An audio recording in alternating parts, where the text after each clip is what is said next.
ஜனாதிபதி அனுரகுமார திசாநாயக்கவும் பிரதமர் அருணி அமரசூரியவும் ஓப்பனிங் வந்து எதிர்க்கட்சியின் பலவீனமான போலிங் லைனப்பை விளாசி தள்ளும் போது அடுத்து வரும் துடுப்பாட்டக்காரர்களும் நட்சத்திர வீரர்களாக ஜொலிக்க ஆரம்பிக்கிறார்கள்.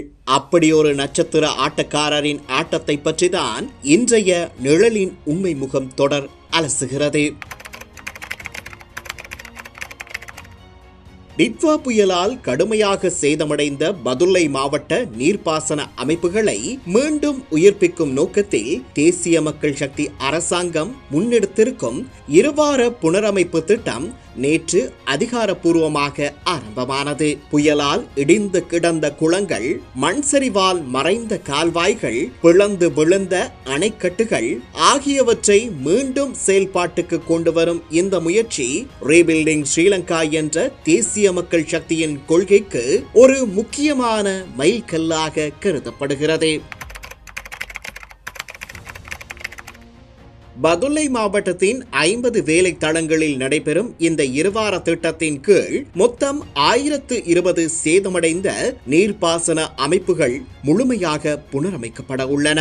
அமைச்சர் தோழர் சமந்த வித்யாரத்ன தலைமையில் முன்னெடுக்கப்படும் இந்த சிரமதானத்தில் இலங்கை ராணுவம், விமானப்படை, விசேட அதிரடிப்படை, சிவில் பாதுகாப்பு படை ஆகிய பாதுகாப்பு பிரிவுகளுடன் சேர்ந்து பதுளை மாவட்ட விவசாயிகள் அமைப்பு உறுப்பினர்கள், மாத்தறை மொனராகலை சகோதரத்துவ தன்னார்வலர் குழுக்கள், செஞ்சிலுவை சங்கம் மற்றும் பல அரச உத்தியோகத்தர்கள் ஈடுபட்டு வருகின்றனர்.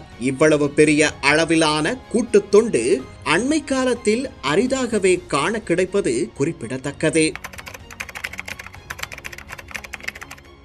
புயலுக்கு பிந்தைய பதுளை மாவட்டத்தின் முக்கிய சவால் பெரும்போக செய்கைக்கான தண்ணீர் பற்றாக்குறை. குளங்கள் மற்றும் கால்வாய்கள் சேதமடைந்ததால் ஆயிரக்கணக்கான விவசாய குடும்பங்கள் அச்சத்திலும் வருமான இழப்பிலும் தள்ளப்பட்டிருந்தன.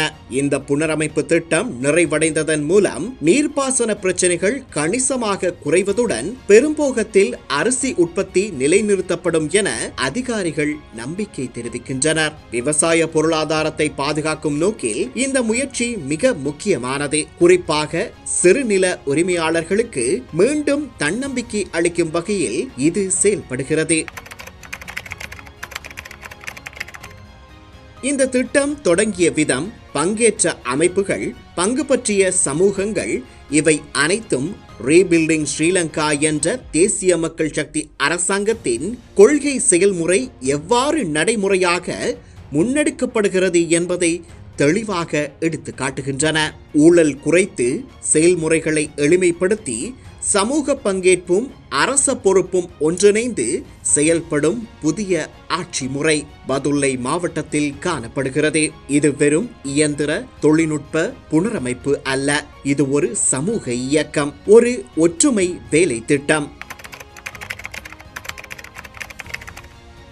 நீர்ப்பாசனம் என்பது வெறும் கட்டமைப்பு அல்ல, அது விவசாயத்தின் உயிரணு, அது கிராமப்புற குடும்பங்களின் வாழ்வாதாரம், அது உணவு பாதுகாப்பின் அடித்தளம். அந்த அடித்தளத்தை மீண்டும் வலுப்படுத்தும் பணியை தேசிய மக்கள் சக்தி அரசு இன்று உறுதியுடன் முன்னெடுத்து வருகிறது. பதுளை மாவட்டத்தின் நீர்ப்பாசன புனரமைப்பு முயற்சி இயற்கை பேரழிவுகளால் ஏற்பட்ட சேதத்தை மட்டும் சரி செய்வதல்ல, நாடு மீண்டும் எழும் என்பதை நிரூபிக்கும் ஒரு புதிய தொடக்கம். ரீபில்டிங் ஸ்ரீலங்கா என்பது ஒரு வாசகம் அல்ல, பணிக்கூடத்தில், களத்தில், கைகளில் மண்ணோடு கலந்து மறுபடியும் எழும் உண்மையான செயல்பாடாக மாறிவிட்டது. சிதைந்த தாயகத்தை மீள கட்டி எழுப்புவோம்.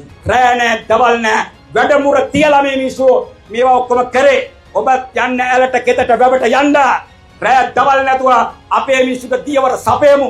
බඩගින්න ඉන්න දෙන්න බෑ. බත්පත එන්න ඕනේ, දරුවන්ට කන්න දෙන්න ඕනේ, සාගතයක් එන්න දෙන්න පුළුවන් කමක් නැහැ. ඉතින් මේවා හදන්න ඕනේ.